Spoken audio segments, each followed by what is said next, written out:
नमस्कार दोस्तों, आपके अपने YouTube channel DR math class पे स्वागत है। आज हम कक्षा 10 की प्रश्नावली 1.2 हल करेंगे।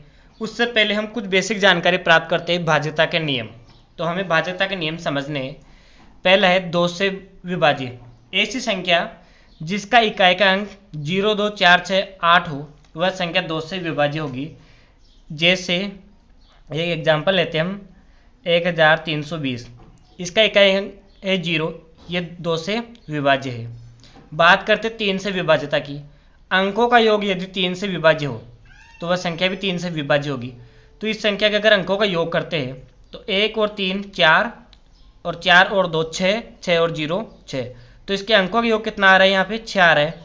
तो 6 क्या है? जो 3 से विभाज्य, इसलिए 1320 भी 3 से विभाज्य होगी। इसके बाद में है 5 से विभाज्य।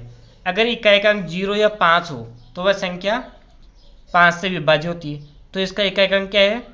0, इसलिए 5 से विभाज्य है। फिर बाद में आती है 7 से विभाज्य। इकाई अंक को 5 से गुणा कर शेष संख्या में जोड़ना। तो इसकी जांच करने के लिए हम क्या करेंगे? एग्जाम्पल लेते हैं 1547। अब इसको क्या है? इकाई अंक को 5 से गुणा कर। इकाई का अंक क्या है? इसमें 7 है। 7 को क्या करेंगे? 5 से गुणा करेंगे और शेष संख्या 154 में जोड़ेंगे। तो 7 को 5 से गुणा करेंगे तो 7 पंजे 35। अब इसमें जोड़ेंगे ये 9, 8 और 1, 189। अभी हमें पता चल रहा है नहीं चल रहा, अभी भी ये भाग जा रहा है नहीं जा रहा है। तो अब क्या करेंगे? इसकी इकाई अंक क्या है? 9। तो 9 को और 5 से गुणा करेंगे, 9 पंजे 45 और 18 में जोड़ देंगे। तो 8 और 5 13 और ये 6। तो 63 में क्या 7 का भाग जा रहा है? यहाँ योग इसका हो गया 63। तो 63 में अगर 7 का भाग जा रहा है तो 1547 में भी 7 का भाग जाएगा। इस प्रकार हम 7 से विभाज्यता की जांच कर सकते हैं। अगला है 11 से विभाज्य। सम और विषम स्थानों के अंकों का योग का अंतर। सम और विषम स्थानों के अंकों का योग का अंतर अगर 11 से विभाज्य है तो वह संख्या 11 से विभाज्य होगी। तो हम इसी को देखते हैं एक बार। 1547।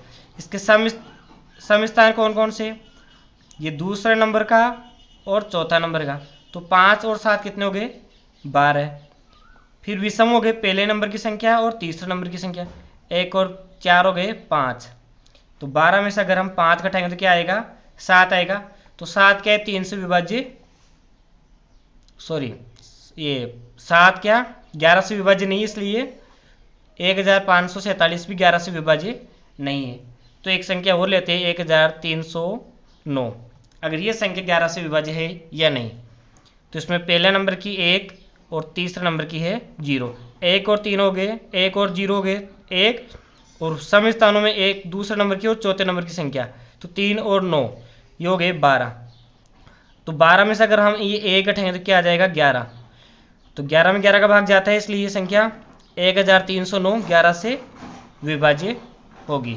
अगर यहाँ अंतर 0 भी आता है तो वह संख्या भी 11 से विभाज्य होगी।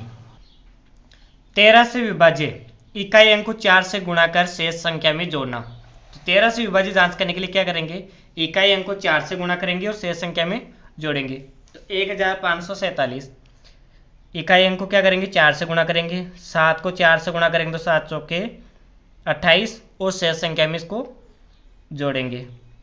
8 और 4 12, 6 और 2 8 और ये 182।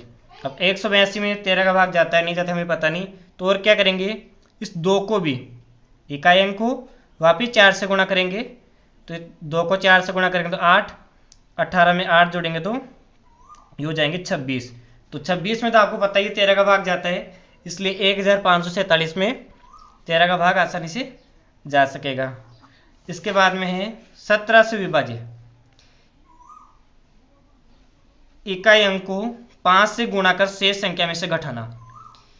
या तो आप 5 से गुणा करके शेष संख्या में से घटा लो, ये इकाई अंक को 12 से गुणा करके शेष संख्या में जोड़ लो। दोनों सेम प्रोसेस है। तो हम क्या करेंगे? 5 से गुणा करके शेष संख्या में से घटाएंगे 17 से जांच करने के लिए। तो इसी में से कर लेते अपन 1547 इकाई अंक को क्या करना है? हमें 5 से गुणा करके घटाना है। तो 7 को 5 से गुणा करेंगे, 7 में 35, शेष संख्या में से इसको घटा देंगे। 14 में से 5 घटाएंगे तो 9, फिर 4 में से 3 घटाएंगे तो 1 और ये 1। अब 119, अब 119 में तो हम भाग देख के देख सकते हैं 17 का, तो आसानी से चल जाएगा, तो हमें ये पता चल जाएगा। अब बात करते हैं 19 के। 19 से विभाज्य इकाई अंक को 2 से गुणा कर शेष संख्या में जोड़ना। 19 की जांच करने के लिए क्या करेंगे, इकाई अंक को 2 से गुणा करेंगे और शेष संख्या में जोड़ेंगे। तो एक एग्जाम्पल लेते हैं, 2261, शेष इकाई अंक को 2 से गुणा करना है तो 2 शेष संख्या में जोड़ दो, ये हो जाए 228। अब हमें पता नहीं चल रहा था कि और एक बार और कर लो, 8 को 2 से और गुणा कर लो, 16 को और जोड़ लो, ये 8, ये 38। 38 में तो आपको पता ही 19 दूनी 38 होते हैं, इसमें भाग जाता है 38 में 19 का, तो 2261 में 19 का पूरा पूरा भाग जाएगा। प्रश्नावली 1.2 का प्रश्न नंबर 1 है, निम्नलिखित संख्याओं को अभाज्य गुणनखंडों के गुणनफल के रूप में व्यक्त कीजिए। इसका पहला है 140। तो हमें क्या करना है, सबसे पहले 140 का अभाज्य गुणनखंड निकालने हैं। तो हमने अभाज्यता के नियम पढ़े अभी, अगर इकाई का अंक 0 है तो उसमें 2 का भाग दिया जाता है, तो 140 में 2 का भाग देंगे तो 17 आएंगे।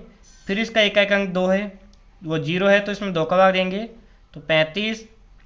35 में इकाई का अंक 5 है, इसलिए इसमें हम 5 का भाग देंगे तो 7 आएंगे, और 7 एक अभाज्य संख्या है, 7 में 7 का ही भाग जाएगा। तो हम लिख देंगे 140 के अभाज्य गुणनखंड है 2 गुणा 2 गुणा 5 गुणा 7, तो 2 गुणा 2 गुणा 5 गुणा 7। तो हम यहाँ देखते हैं 2 बार है तो लिख देंगे 2 की घात 2 गुणा 5 एक बार है और 7 एक बार, इसको एक बार लिखेंगे। तो ये इसके अभाज्य गुणनखंड के रूप है। दूसरा है 156। तो हम 156 के भी अभाज्य गुणनखंड निकालते हैं। इकाई का अंक 6 है, इसलिए 2 का भाग देंगे, तो 156 में 2 का भाग देंगे तो 78 आ जाएंगे। फिर इकाई का अंक 8 है, तो फिर 2 का भाग देंगे तो ये आ जाएंगे 39, और 39 में इकाई का अंक 9 है, इसलिए 2 का भाग जाएगा नहीं, तो 3 और 9 को जोड़ेंगे तो 12, 12 में 3 का भाग जाएगा, तो इसलिए 3 का भाग देंगे 39 में तो 13 आएंगे, और 13 एक अभाज्य संख्या है, तो 13 में 13 का भाग देंगे तो 1। अब 156 के अभाज्य गुणनखंड लिख देंगे 2 गुणा 2 गुणा 3 गुणा 13, 2 बार है यहाँ पे, तो 2 की घात हो जाएगी 2 गुणा 3 गुणा 13। तीसरा है 3825। 3825, तो इसमें 2 का भाग जाएगा नहीं, इसलिए हम अंकों का योग करेंगे। 3 और 5, 3 और 8 11, 11 और 2 13, और 13 और 5 18, 18 में 3 का भाग जाता है, इसलिए हम उसमें 3 का भाग देंगे।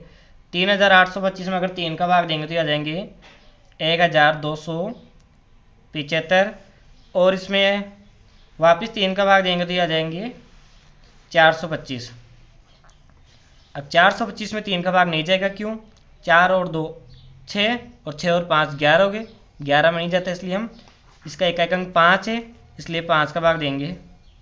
तो 425 में 5 का भाग देंगे तो 85 आ जाएंगे, और फिर 85 में 5 का भाग देंगे तो 17 आ जाएंगे, और 17 एक अभाज्य संख्या, इसलिए 17 में 17 का ही भाग जाएगा।